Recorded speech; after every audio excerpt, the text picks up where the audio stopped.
Hey everyone, how are you all guys? I hope you all are doing very well. My name is Sakshi, I am your mentor and आज की इस video में मैं एक best चीज़ के बारे में बात करने वाली हूँ जो हर किसी स्टूडेंट की प्रॉब्लम है एंड दैट इज़ कि याद क्यों नहीं रहता। भाई हम इतनी प्रैक्टिस करते हैं, इतनी कोशिश करते हैं, इतनी बार पढ़ते हैं, फिर भी हमें मैम याद क्यों नहीं रहता, हम ये समझ में नहीं आता। दीदी हमें कुछ ऐसी चीज़ बताओ कि हम उससे याद कर लें। ठीक है, तो देखो भाई, याद करने के लिए जो आप लोग मेजर चीज़ें इस्तेमाल करते हो वो सब चीज़ें गलत हैं।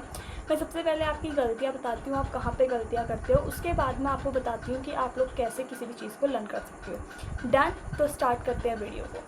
तो सबसे जो फर्स्ट और सबसे मेजर सबसे सिली मिस्टेक जो आप करते हो वो करते हो सिर्फ पढ़ना। जितना हो बस पढ़ो। पढ़ने के अलावा आपका और कुछ काम नहीं है, ऐसा सोचते हो आप। मैंने एक बार रीडिंग लगा ली, 2 बार लगा ली, 3 4 5 6 7 8 9 10 रीडिंग लगा लेते हो और सोचते हो भाई अब तो मुझे याद हो जाएगा। 10 बार अगर मैं एक ही पन्ने को, एक ही लाइन को पढ़ लूँगा तो फिर कौन रोक सकता है याद करने से। ऐसा नहीं होता। जब तक तुम लोग अपने आप में क्या नहीं करोगे, रिविज़न नहीं करोगे, एक्टिव रिकॉल नहीं करोगे, कैसे याद करोगे भाई? ऐसे याद नहीं होगा। सिर्फ जो रीडिंग लगाना है उससे याद नहीं होता, सिर्फ पढ़ने से याद नहीं होता।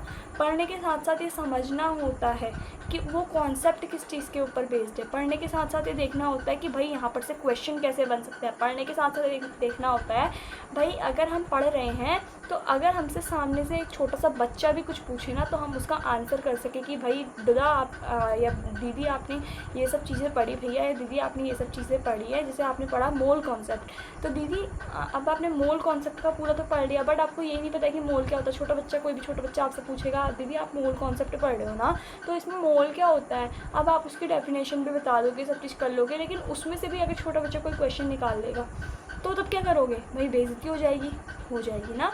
तो भाई यही चीज़ है, आप लोग क्या करते हो ना, सिर्फ रीडिंग लगाते हो, कॉन्सेप्ट नहीं समझते हो। इससे कोई मतलब ये बहुत बड़ा इशू बन जाता है आगे चल के, इससे आप लोग कुछ भी लर्न नहीं कर पाओगे।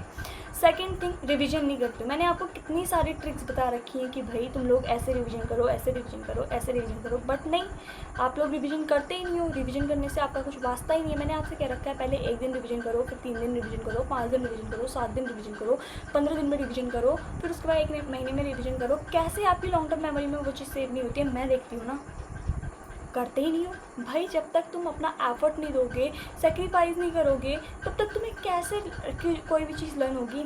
कभी कुछ अपनी लाइफ में बुरा होता है, तुम क्या करते हो? उस चीज़ को बार बार रोज़ दोहराते हो, तुम्हें याद रहता है। अगर तुम उस चीज़ को तो तुम नहीं छोड़ देते, कुछ चीज़ बुरा होता है तो। बट जो चीज़ मेन चीज़ याद रखनी है उस चीज़ को कभी याद नहीं रखते हो। ऐसा क्यों? यही प्रॉब्लम है, तुम लोग रिविज़न नहीं करते हो, उस चीज़ को बार बार दोहराते नहीं हो। दोहराना बहुत ज़्यादा ज़रूरी है। थर्ड चीज़, मोबाइल का डिस्ट्रक्शन। मोबाइल नहीं तो किसी का टीवी का, किसी का लैपटॉप का, किसी का कंप्यूटर का, इन सब चीज़ों का डिस्ट्रक्शन होता है। भाई क्यों है? अगर तुम्हारे माइंड में तुम्हारा एम क्लियर है, तुम्हारे माइंड में सपना क्लियर है कि तुमने क्या चीज़ कैसे करनी है, तो तुम कभी डिस्ट्रैक्ट हो ही नहीं कर सकते हो ना।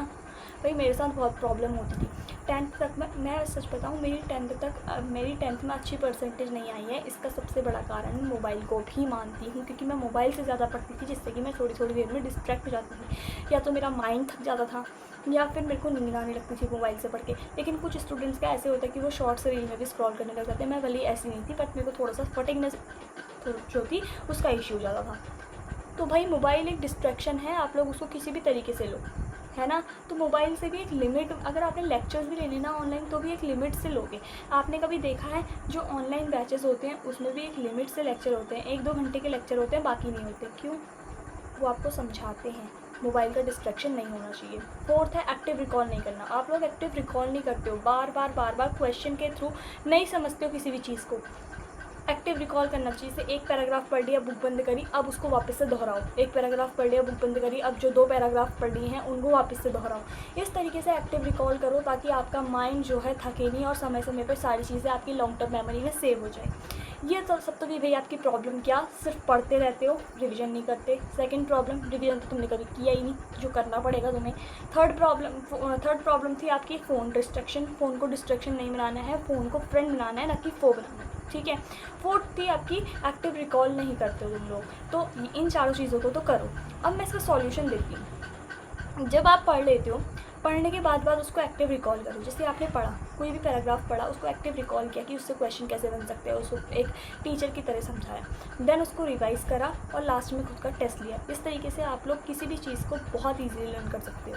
ठीक है, अगर आपको वीडियो पसंद आई तो वीडियो को करो लाइक, चैनल को करो सब्सक्राइब और शेयर कर लेना इस वीडियो को, और कमेंट में बताना तुम्हें क्या चीज़ समझ नहीं आई, क्या चीज़ अच्छी लगी और तुम्हारी प्रॉब्लम क्या क्या है, और अपने फ्रेंड्स को ज़रूर शेयर करना। मिलते हैं अपने नेक्स्ट वीडियो में, तब तक के लिए बाय बाय।